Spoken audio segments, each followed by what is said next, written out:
Hello, everybody, and welcome to a special edition of No Fear Cooking, brought to you by Magda and the whole DeSantis family.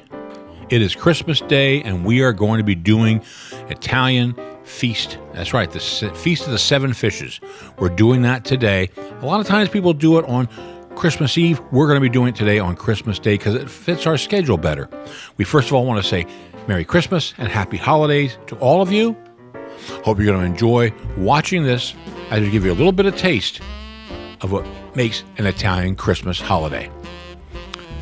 For today's ingredients, we have the following: catfish, mahi-mahi, tilapia, cod, salmon, calamari, anchovies, stuffed olives, mushrooms, pineapple, bananas, a tuna sauce with pasta,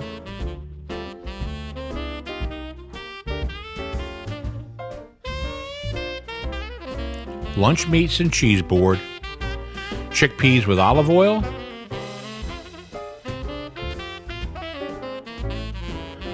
salad, along with dried fruit and nuts, fruits, almond honey nougats, which we call torroni in Italy, and whole walnuts. Today we begin by frying a few stuffed olives. Now this is a tradition from our region of Italy called Le Marche. And the people in Ascoli Piceno love their fried olives. And what they do is they stuff these olives with a combination of meats and cheese, and then you fry it. Now you say, well, why are you doing that first? Well, quite simply, these are great little snacks. So till we get everything ready to go and everything fried, you want to have a little something to munch on because it could be another hour or more till everything is done. So we're starting with these fried olives. My God, are they good. And I think we're going to, if we haven't made them already for No Fear Cooking, we may make them in the very near future because they are winners, to put it mildly. They don't take that long to fry. And the key is that you take your olive and cut it in half and then stuff it with the filling.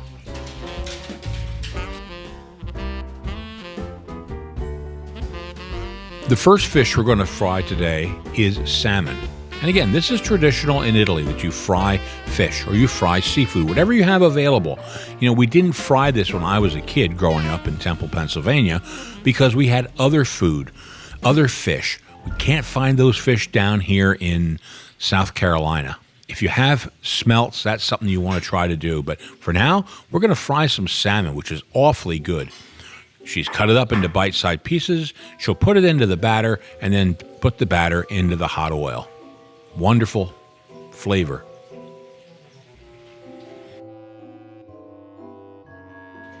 The next fish we're going to be cutting is cod. That's right, cod. This is fresh cod. Now again, as a kid, we had what we called bacala, and bacala was salted cod, dry salted cod. But always interesting in our household because we got the cod, it was so salty you had to put it in water and let it sit there. Well, what happened would be many a year, we had it sit so long it lost all the salty flavor. We had to add more salt into the bacala. So bottom line is, here we're doing it now, nice and fresh cod. By the way, we got all these fish. We got them at a local, we got it at the local Costco. That's right, we got it at Costco. Again, you may go to other locations for that, but this is where we found the best. The next fish we're going to do is tilapia. Now, this is a wonderful white fish, and the nice thing is we bought a little bit more than we need because we're going to use the other tilapia we have for fish hash. Now, if you haven't seen our recipe on fish hash, you want to go back and see that because that's a wonderful recipe. Very simple, made up of something like tilapia and some onions and mashed potatoes. Wow, that's a great... matter of fact, we had fish hash the other night for supper. Delicious. But here we're going to be frying some tilapia. Again, these are not fish you find normally in Italy, but again, you do what you have with what you have.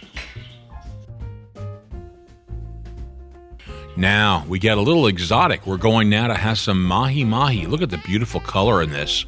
Yeah, mahi-mahi is a delicious fish. And yeah, again, we've had this in the past.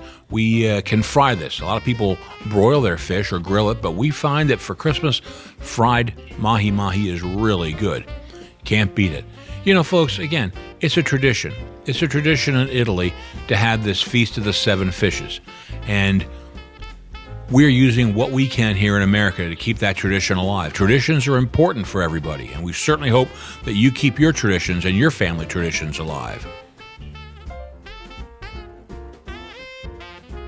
Now, our next fish is basically done in honor of my wife. Yes, Magda loves catfish.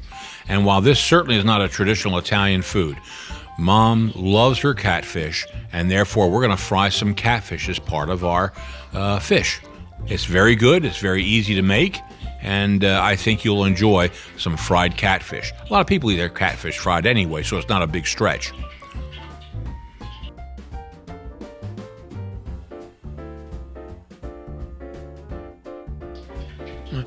Now, one of our favorites is calamari.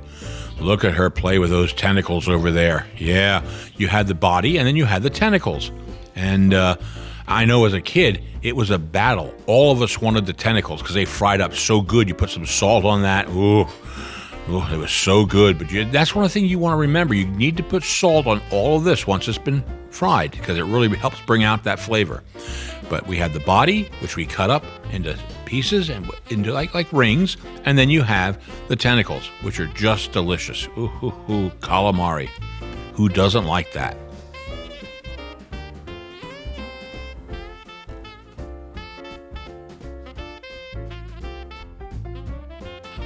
The very last fish you want to fry are anchovies because they are extremely salty, and you want to definitely have those as the very last ones. And boy, are they good. They're so salty. It almost makes your eyes water. They're that salty, but they're very good, and I think you will like fried anchovies. Now, early this morning, before any of us were up and looking for Santa Claus, Magda made her famous tuna sauce. Wonderful tuna sauce. It has tuna. It has tuna in it. It has, I think, some anchovies in it. Are there capers in that? A couple capers. And a very good tuna sauce, which we're going to be eating with pasta. So that's another thing you want to have. Also, let me direct your attention to the big frying pot that we have. You see the size of that thing? It's a monster. And that thing came from Romania. And it came in my suitcase. That's right. Unbelievable what I bring back from Romania. But I brought in this big pot, which we use a few times a year. Now, once you've finished with your fish, it's time to move over to fruit. Now, today we're going to be doing pineapples and bananas. As a kid, we also used to do apples. But unless you have the right apples, not the best thing to do, I've found. So, pineapple and bananas. Now, for this batter, we're using the milk and flour and eggs and just a little bit of sugar because, of course, your fruits are sweet. So you want to make sure your batter is just a little bit sweet. And we're going to be cutting them into pieces, and then we'll be frying them.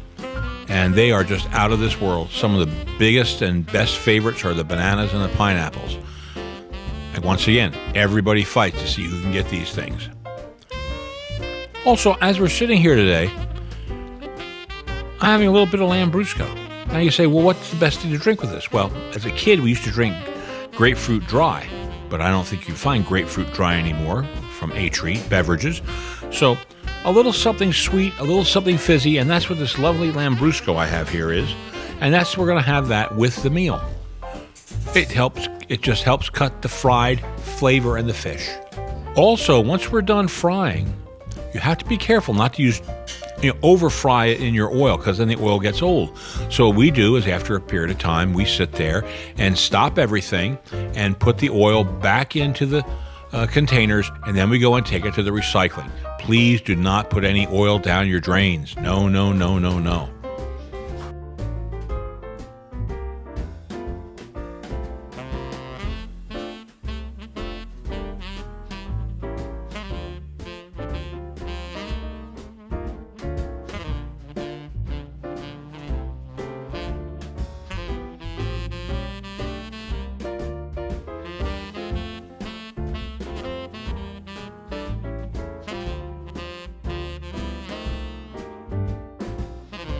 Last but not least are mushrooms. Now today we're using, I think basically whole or buttons. I'm not sure which one we're using, but you can use that or you can use stems and pieces. As a matter of fact, I remember back as a kid when we were at the Reading Fair, the Rotary Club had French fried mushrooms, and they were the stems and pieces. But for Christmas, again, I like to use the bigger one. I like to use at least the button size.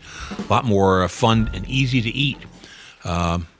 Again, a shout out to my family and all my friends up in Reading, Pennsylvania, up in Temple, the mushroom industry, which we had up there. You know, I'll never forget you guys, never forget the growers. And F&M, my grandparents' mushroom business, Myers Canning Company, you know, our good friend Al Gaspari, who's still up there with Ornolani Farms. Yeah, a lot of good things are up there in Pennsylvania, a lot of good memories about mushrooms, and you can't beat it. As a child, we used to go to my grandparents' house every Christmas Eve. The men would be there all day frying the food, and then we would go at nighttime around 6, 7 o'clock to eat this. We would have trays upon trays of fish and fruit.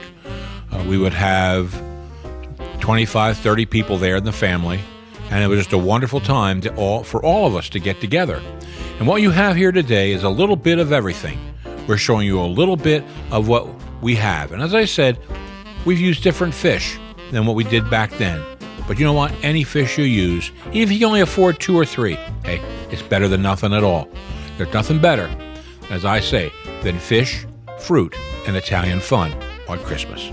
For No Fear Cooking, this is Blaine and Magda saying, Manja manja till next time. And 2021, wish a very healthy and God bless. Yes, she was eating while she was recording that, folks. She likes her own cooking.